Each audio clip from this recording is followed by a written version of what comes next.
Fala galera, Paladino do canal Paladoxo, e hoje eu vou explicar por que water cooling.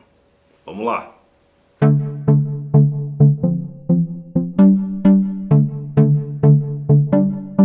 Bom pessoal, como vocês podem ver aqui do lado, esse é o computador finalizado. Só o water block no processador, o water block da placa de vídeo, a placa de vídeo acabou indo, né? Mas antes da gente começar a falar de water cooling, vamos dar um histórico. Em 1975, a IBM começou pesquisas na área de refrigeração de processadores, na época dos grandes servidores, dos Crays, que eram supercomputadores. Naquela época, eles começaram a estudar utilizar água, utilizar alguns líquidos inertes, como fluoride, inerte, umas paradas assim. E começaram a utilizar em diversos servidores. Então, por exemplo, em 1980 saiu o primeiro servidor da IBM, o 3081, que utilizava água para fazer a refrigeração do processador.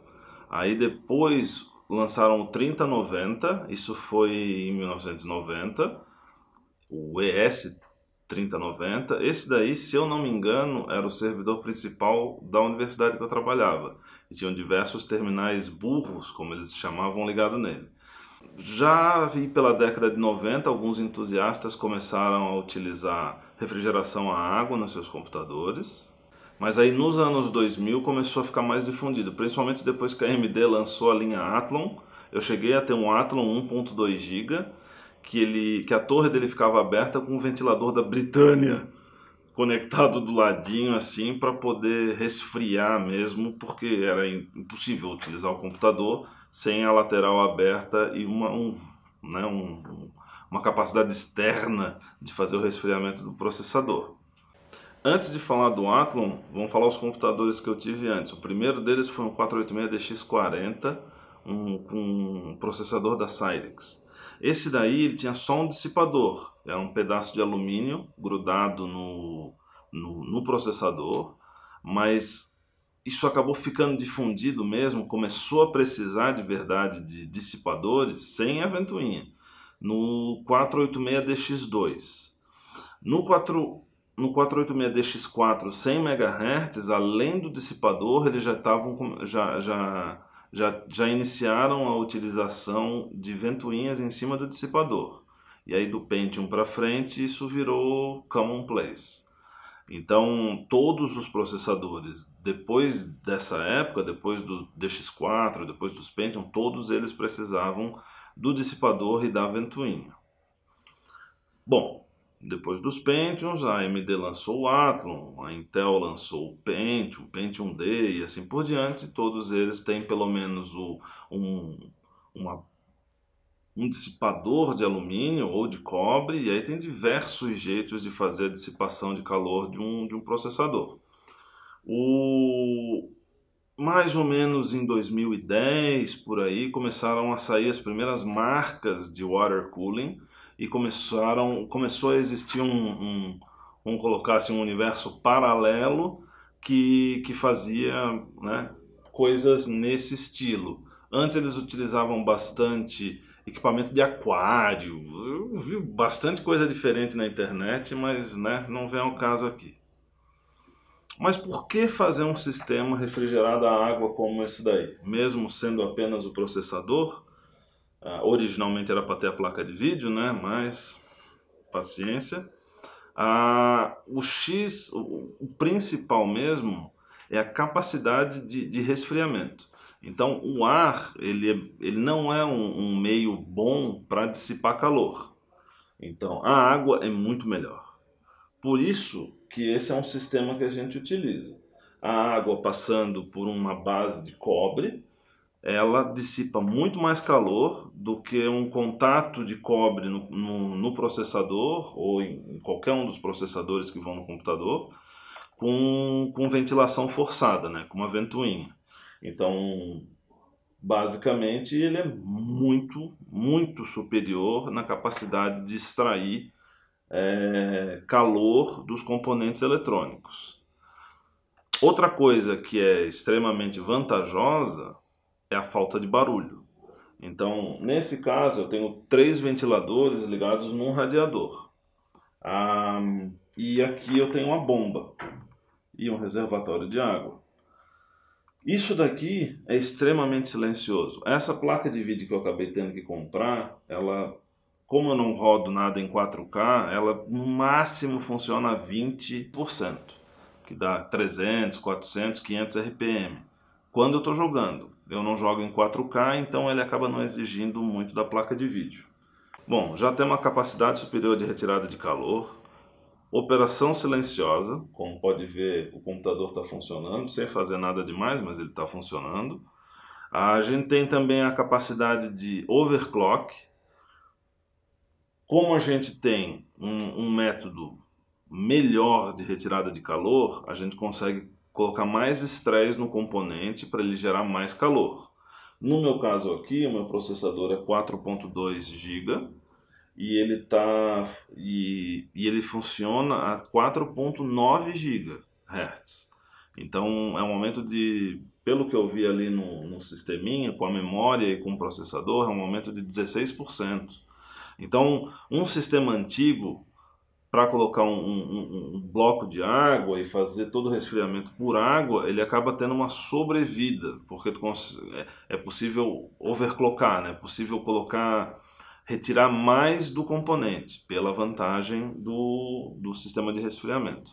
Todo mundo que trabalha e conhece eletrônica sabe que o calor começa a deteriorar os equipamentos eletrônicos. Então, com os componentes trabalhando muito mais gelados, numa temperatura muito mais baixa, existe uma sobrevida desses componentes. Então, é melhor. Quanto mais tempo tu conseguir utilizar um dos componentes do computador com maior sobrevida, ele trabalha mais sem tanto estresse, sem tanta temperatura, a sobrevida é uma coisa muito importante. Outro ponto é o que vocês estão conseguindo ver aqui, customização. Isso daqui são tubos rígidos, é possível fazer isso daqui com tubos flexíveis, é possível fazer, existem várias opções no mercado que são all-in-one, né? Uma solução completa em uma. Então, por exemplo, outro computador que eu tenho, o bloco dele é acoplado com a bomba e ele também vai acoplado com um radiador já com 2 ventoinhas. Então, isso é outra coisa bem interessante. E uma coisa que não faz tanta diferença para o usuário final é em questão de espaço.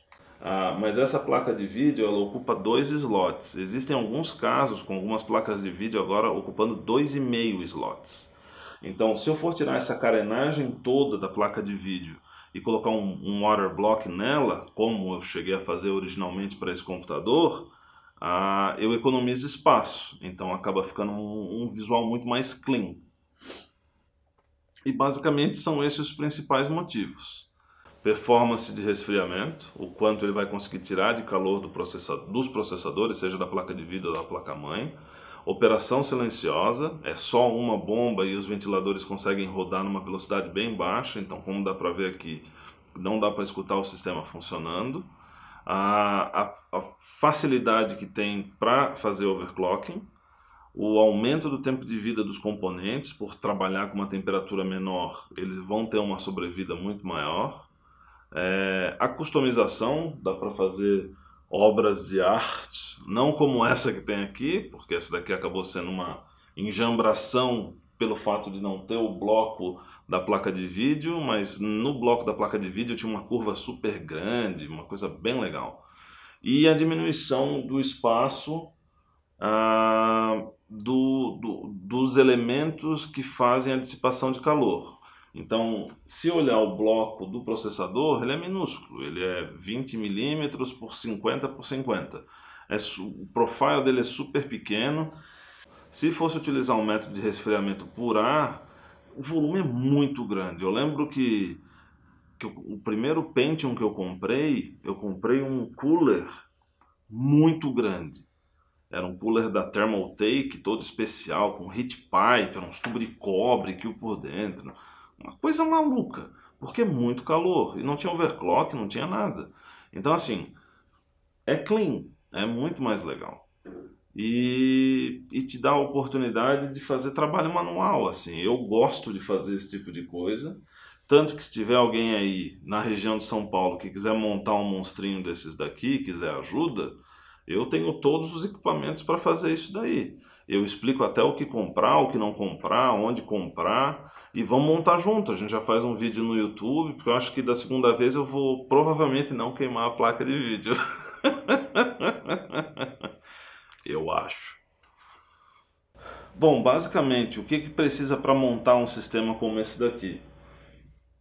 Bomba com reservatório, que é o caso que a gente tem aqui. Então, dá para montar bombas independentes e reservatórios independentes. Para sistemas maiores, isso daí é bem comum. Então, o pessoal tem 2 reservatórios desse, 2 bombas, e aí faz um para placa de vídeo, um para o processador. Tem uma. Pode. O céu é o limite, assim, a criatividade da pessoa é o limite. Beleza. Bomba e reservatório, radiador, os blocos de água, os fittings, como por exemplo isso daqui. Eu acabo colocando depois uma imagenzinha dos fittings, mas né, um sistema de dreno. Tem alguns acessórios também bem interessantes. Eu tenho aqui um sensor de temperatura para ver a que temperatura a água entra, a água sai do radiador. Então é bem interessante ter um negócio desse daí também. E então fittings, os blocos, a tubulação pode ser flexível, pode ser rígida como essa daqui. Pode ser também de sistemas que já vem pronto, que são geralmente tubinhos, e aí tem uma luva de poliéster entrelaçada ao redor, preta. Não é bonita, é melhor fazer uma coisa mais customizada assim, já que vai fazer isso daqui, que faça o mais legal possível. E eu acredito que a gente chega ao final desse vídeo. Muito obrigado por ter assistido e até a próxima.